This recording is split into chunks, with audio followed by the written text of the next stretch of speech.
I never thought my life would fall apart that fast. 1 month, I had a steady job, a beautiful wife, and a home that felt warm. And the next, I was staring at a layoff letter with my name on it. It happened out of nowhere. The company said they were downsizing. I had given them 6 years of my life, and they let me go with a polite handshake and a box of my things. At first, I wasn't too worried.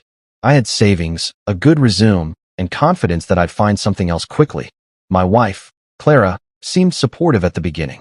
She hugged me that first night and said, "We'll get through this together." But as the weeks went by, I noticed the change. She got quieter, colder. Like every day without a paycheck made her love fade a little more. I kept applying for jobs, hundreds of them. Most didn't even reply. And each morning I'd wake up earlier than her, make coffee, and sit at my computer pretending I wasn't scared. But deep down, I was terrified. The bills started to pile up. Rent, groceries, electricity. Clara began to complain about everything. The house is too small. The car's too old. You should have worked harder. I tried not to argue. I told her I was doing my best. But to her, best wasn't enough anymore. 2 months later, I found out she'd been talking to her ex behind my back. I saw the messages, the late-night texts that said things like, "I miss how ambitious you were."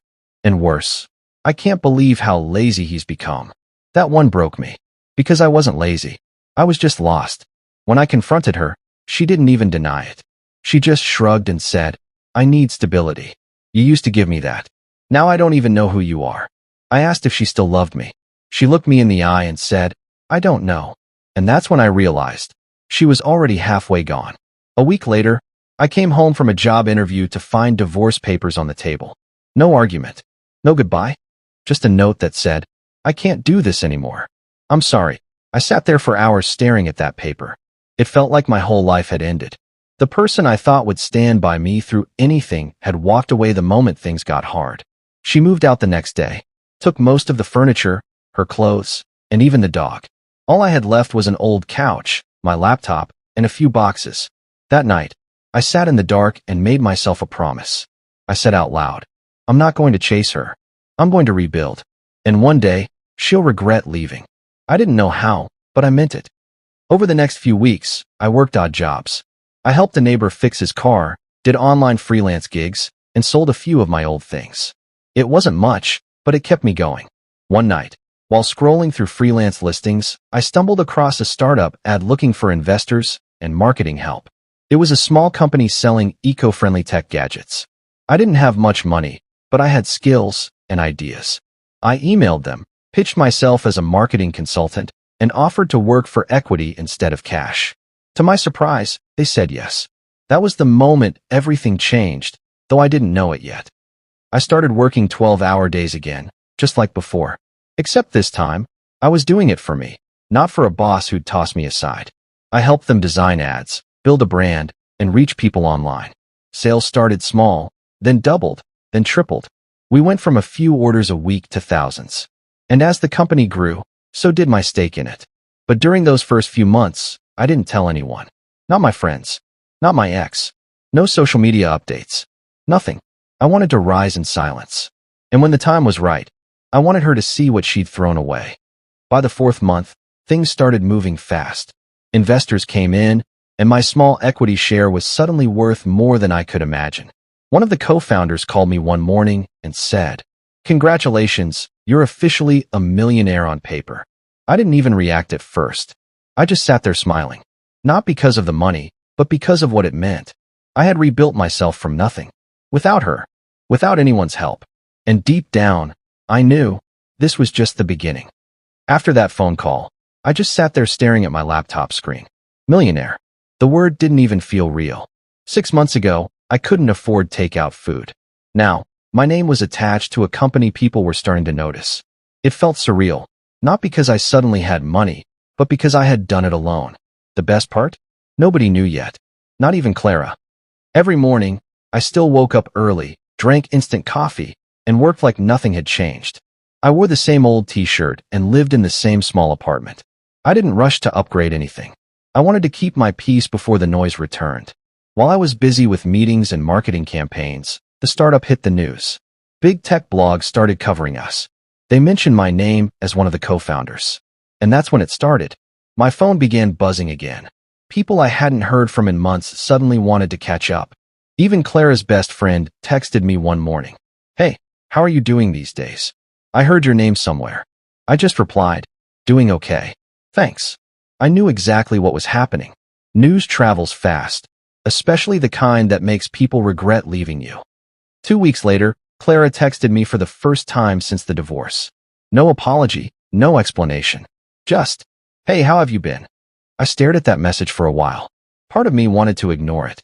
Another part wanted to rub my success in her face. But I didn't reply. Not yet. I wanted my silence to speak louder than words. Meanwhile, life kept getting better. The startup closed a big partnership deal, and my earnings skyrocketed. I finally moved into a nicer apartment. Nothing crazy, just clean, bright, and mine. I bought new clothes, got back into shape, and started smiling again. It felt like I was finally living, not surviving.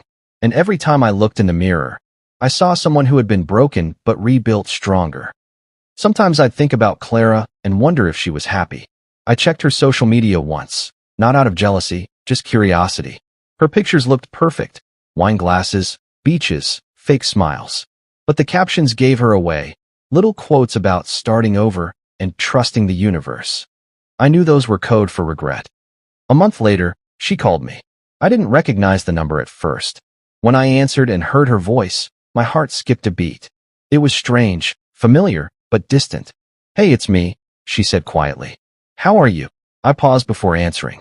"I'm good. Busy." She laughed nervously. "Yeah, I can imagine. I saw the news about your company. I'm really proud of you." I said nothing, just let her words hang in the air. Then she added softly, "I was wrong about you." That one hit different. Not because I needed to hear it, but because it proved I was right. People only believe in you after you win. I didn't get angry. I just said, "Thanks," and ended the call. After that, she started texting more often. Little things like, "I miss talking to you. Remember our favorite restaurant? Can we meet for coffee?" I ignored most of them. But one night, after a long day, curiosity got the better of me. I agreed to meet her. We met at the same cafe where we used to go every Sunday. When I walked in, she was already there. Same perfume, same nervous smile. Except this time, I wasn't the broken one. She was. She looked at me and said, "You look different." I smiled. "Better or worse?" She laughed. "Better. Definitely better." We talked for a while, about nothing and everything. She told me her new relationship hadn't worked out. Her ex, the one she left me for, apparently cheated on her. I almost felt bad. Almost. Then she looked at me and said softly, "I miss us." Those 3 words used to melt me.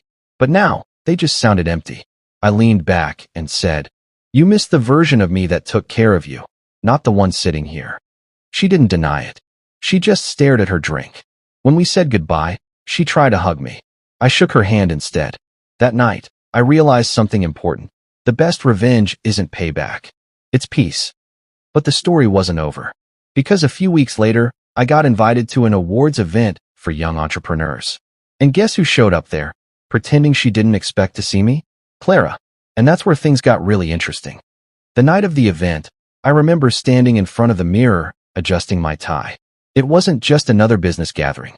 It was a celebration, a reminder that I'd made it. The same man who was once unemployed and left behind was now being recognized as one of the top young entrepreneurs in the city. I arrived at the venue, tall glass building, lights everywhere, cameras flashing. I wasn't nervous. I was calm, peaceful even. The host led me to my table near the front. Investors, journalists, and other founders surrounded me, all talking about deals and opportunities. I smiled and joined in, but part of me was watching the crowd, and then I saw her. Clara. She walked in wearing a long silver dress, beautiful as ever. And right beside her was her friend, the same one who had texted me when the news broke months ago. I could tell from her face that she hadn't expected to see me there, especially not sitting near the stage. She froze for a second, then forced a smile. Her friend whispered something, and they both pretended not to notice me. But I noticed the quick glance, the flicker of surprise in her eyes, the regret she tried to hide. I didn't say anything. I didn't even look twice. I just went back to my conversation with one of the reporters interviewing me. Halfway through the event, the host announced, "Next up, The Entrepreneur of the Year award goes to Ethan Carter. The crowd erupted in applause. I stood up slowly, buttoned my jacket, and walked to the stage. Every flash of the camera felt like a full-circle moment. When I looked out into the audience, I saw her, Clara, clapping, smiling, but not the proud kind of smile. The kind that hides pain behind politeness. I took the microphone. I didn't plan a speech, but the words came naturally. I said, 6 months ago, I was unemployed, broke, and left with nothing. But sometimes, losing everything is the best thing that can happen to you, because it gives you the freedom to rebuild yourself stronger. The crowd cheered. Clara looked down. I learned that success doesn't always mean proving people wrong, I continued. It means proving to yourself that you were always enough. That line hit harder than I expected, for her and for me. When I stepped off the stage, people came to shake my hand, congratulate me, take photos. And through the noise, I saw her walking toward me.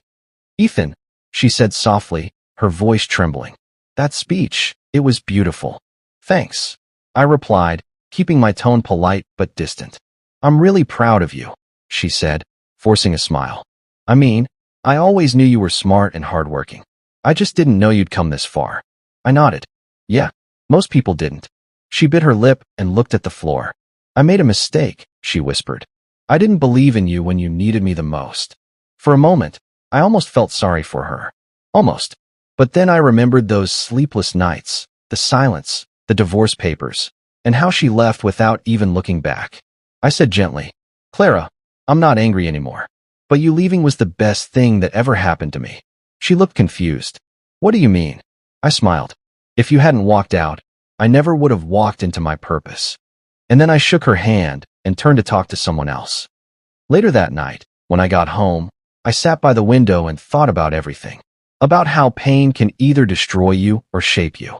And how sometimes, life removes people from your path so you can see clearly where you're meant to go. That was the last time I saw her in person. But it wasn't the last time she tried to come back. Because a few months later, when my company got acquired for 7 figures, she called me again. And this time, the conversation went very differently. It was a quiet Sunday morning when my phone rang. I was making coffee, scrolling through emails, feeling good. Life had finally found its rhythm. Then I saw the name flash across my screen, Clara. For a second, I just stared at it. It had been months since the award night. I thought that chapter was closed for good. But curiosity got me again, so I answered. Hey, I said. Her voice was soft, careful. Hey, Ethan. I saw the news. About your company being acquired. Congratulations. Thanks. I'm really happy for you, she continued. You deserve it. You always did. I didn't reply. I just let her talk. I've been thinking a lot about us, she said after a pause. I know I hurt you. I made choices I regret. And I'm not calling because of your success, I swear. I miss you. That word again. Miss. I leaned against the counter, sipping my coffee. The silence made her nervous. She added quickly. I've changed, Ethan. I've learned a lot. I realized money isn't everything. I'd give anything to start over with you. Her voice cracked a little at the end. It sounded real, but I'd heard that tone before.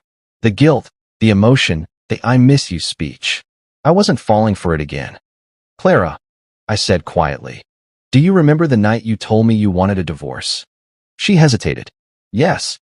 You said you couldn't be with someone who had no direction, that you needed stability. She sighed. I know. I was wrong. I panicked. I nodded slowly. I don't blame you for leaving. But the man you left doesn't exist anymore.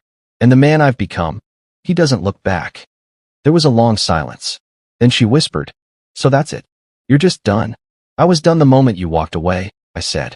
This call? It's just confirmation. Her breathing got shaky. Ethan, please. Don't do this. We had something real. We did, I replied. And I'll always appreciate what we shared. But it's over. I hung up before she could say anything else. That night, I sat on my balcony, looking at the city lights. I wasn't angry or sad. I just felt free. Because closure doesn't always come with a hug or an apology. Sometimes, it's just peace, knowing you don't need revenge or validation anymore. The next morning, my assistant told me we had a charity gala invitation. I accepted, not because I cared about events, but because I wanted to use my story to help others who'd hit rock bottom. And that's when everything came full circle. Because at that gala, something unexpected happened the kind of twist you'd only see in a movie. The charity gala was held at a luxury hotel downtown. Chandeliers, champagne, the whole thing. I didn't go there to show off. I went because they'd asked me to speak about resilience and rebuilding after failure. I walked in, calm and confident. No nerves, no ego. Just peace. When I got to my table, I glanced around the room. Investors, CEOs, journalists. And then her. Clara. She was sitting at another table, alone this time. No new boyfriend. No friends around. Just quietly sipping wine, pretending to be fine. When our eyes met, she froze for a second, then gave a small, sad smile. I nodded politely and looked away. No anger, no spark, no pain, just calm detachment. Later in the evening, the host invited me on stage. The applause was loud, but my focus was steady. This wasn't about her anymore. This was about everyone who'd ever been broken, doubted, or abandoned. I started my speech. 2 years ago, I lost my job, my confidence, and the person I thought would stand by me through everything. I hit rock bottom. But the truth is, rock bottom isn't the end. It's the foundation where you rebuild. The room went silent. Everyone was listening. Pain teaches you what comfort never will. When people walk out on you, don't chase them. Let them go. Because sometimes, their absence creates the space for your growth. I saw Clara's eyes glisten from across the room. But I didn't pause. I used to think success was about proving people wrong. Now I know it's about proving yourself right. About believing in your worth even when no one else does. Applause filled the hall. Some people even stood up. I smiled. Not because I wanted the attention, but because I'd finally closed every chapter of pain with purpose. After the event, a few guests came to congratulate me. When the crowd cleared, Clara walked up slowly. "That was beautiful," she said softly. "You've really changed." I smiled. "Yeah, change does that to people." She looked down at her hands. "I wish I'd been patient enough to see this version of you." I shrugged gently. "If you had, I might never have become him." That silence between us said everything words couldn't. There was no more anger. No bitterness. Just two people who took different paths, and one of them finally found peace. She gave a small, genuine smile. "I'm happy for you, Ethan." "Thanks," I said. "I'm happy too." Then I turned and walked away. No dramatic ending. No looking back. Just peace. The kind that money can't buy, and heartbreak can't destroy. That night, I sat in my car, looking out at the city lights. The same lights that once made me feel small. Now they look different. Now they look like freedom. I thought about how losing her led me to find myself. How failure turned into fuel. And how sometimes, the worst thing that happens to you is exactly what saves you. So, if you're listening to this, remember, when people leave you at your lowest, don't try to pull them back. Build yourself up so high that they have to look up just to see you again. And by then, you won't even care if they do.